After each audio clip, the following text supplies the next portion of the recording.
خلي بالك هنا كاين لازم تيجي قدام الاسم على طول قبل الاسم. ليه؟ لأن هي الأداة بتاعة الاسم بلس إن هي أداة النفي أصلا. أما هنا في نيشت ممكن تيجي في آخر الجملة، ممكن تيجي في نص الجملة، ملهاش مكان. ليه؟ لأن هي أداة نفي وبس. السلام عليكم ورحمة الله. فيديو جديد في سلسلة تعلم الألمانية مجانا من البداية حتى الاحتراف. فيديو النهاردة هو الفيديو رقم 13 في سلسلة A1. في فيديو النهاردة هنتكلم على درس اسمه دي نيجاتسيون أو النفي.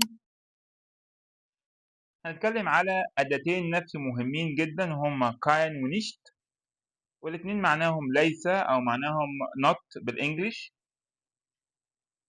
في حاجات بنستخدم فيها نيشت كأداة نفي، وفي حاجات بنستخدم فيها كاين. هنبدأ أولا بالحاجات اللي بنستخدم فيها نيشت. في عندي 9 حالات بستخدم فيهم نيشت كأداة نفي. أول حاجة لما أجي أنفي نومن اسم، دي نومن الأسماء بنفيها بنيشت. لما أقول das ist nicht das Buch، هذا ليس الكتاب. وينفع نقول das ist das Buch nicht، يعني ينفع نقول نيشت في قبل das Buch أو بعد das Buch. نيشت ممكن تتحط في أي مكان في الجملة. تمام؟ يبقى تنفي الأسماء، أي اسم قدامه دير أو das أو دي، أي اسم قدامه دير أو das أو دي أنفيه بنيشت على طول من غير ما أفكر. تاني حاجة بتنفيها نيشت هي البرسونال برونومين، الضمائر الشخصية اللي هما إيش ودو آر وأس وزي وهكذا. هو هنا بيقول لك إيه ist das der Lehrer، هذا هو المعلم. nein das ist er nicht أو das ist nicht er، هذا ليس هو. هنا كده نفيت كلمة er اللي هو بنيشت. رقم 3 دي adjective، الصفات اللي هي adjective يعني بنفيها بنيشت. كل الصفات بنيشت. أقول لك das Hemd، الصفات بنيشت. Das Hemd ist nicht schick، القميص ليس شيك.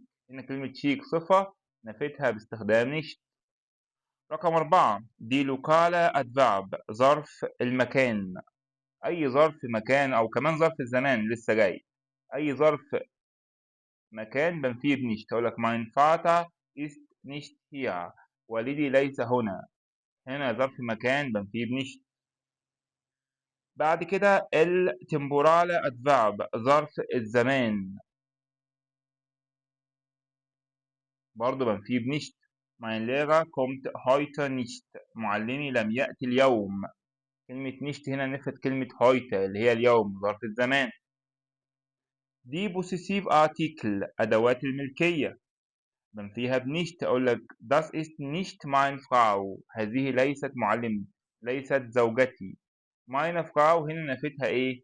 بنيشت. يبقى أي أداة ملكية هنفيها بنيشت. وفي درس تفصيلي للأدوات الملكية هنشرحه في الفيديوهات اللي جاية إن شاء الله. دي فاربن الأفعال بتنفي بنيشت. أي فعل أنفيه بنيشت. أقول لك إيش شبيل نيشت، لن ألعب. هنا نيشت نفت الفعل. دي بيرسون الأشخاص بنفيها بنيشت. أقول لك das ist nicht مارك، مارك هنا اسم شخص. أي اسم شخص أنفيه بنيشت. مارك، رالف، رابينا، عمر، ليلى، سلمى إلى آخره.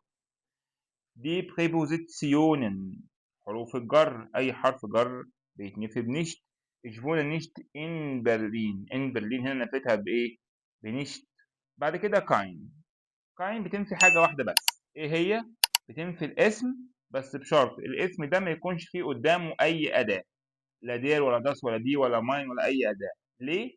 لأن كاين هتكون أداة النفي اللي بتنفي الاسم ده، وهتكون أداة للاسم برضه، فبالتالي مش محتاجين أي أدوات قدام الاسم. هي هنا بتلعب دورين، دور أداة الاسم ودور أداة النفي. لما أقول إيه؟ ist das ein Buch، هل هذا كتاب؟ قال لك nein das ist kein Buch. هلاقي إن كلمة بوخ اسم نفيته بكاين، مفيش قدامه ولا دير ولا داس ولا دي، وكاين بقت أداته وأداة النفي بتاعته كمان. تمام؟ طب ليه نفينا بكاين مش بنيشت؟ عشان هنا في ein. طالما السؤال بأين أنفي بكاين. ist das eine Tasche؟ السؤال بأين أنفي بكاينه. nein das ist keine Tasche. sind das Taschen؟ هل هذه شنط؟ nein das sind keine Taschen، هذه ليست شنط. hast du einen Bruder؟ هل لديك أخ؟ nein ich habe keinen Bruder، ليس لدي أخ. خلي بالك هنا كاين لازم تيجي قدام الاسم على طول قبل الاسم. ليه؟ لأن هي الأداة بتاعة الاسم بلس إن هي أداة النفي أصلا. أما هنا في نيشت ممكن تيجي في آخر الجملة، ممكن تيجي في نص الجملة، ملهاش مكان. ليه؟ لأن هي أداة نفي وبس، فممكن نحطها في أي مكان. أما كاين لا، هي أداة للاسم زائد إن هي أداة نفي، فبالتالي أداة الاسم تيجي فين؟ قبل الاسم على طول.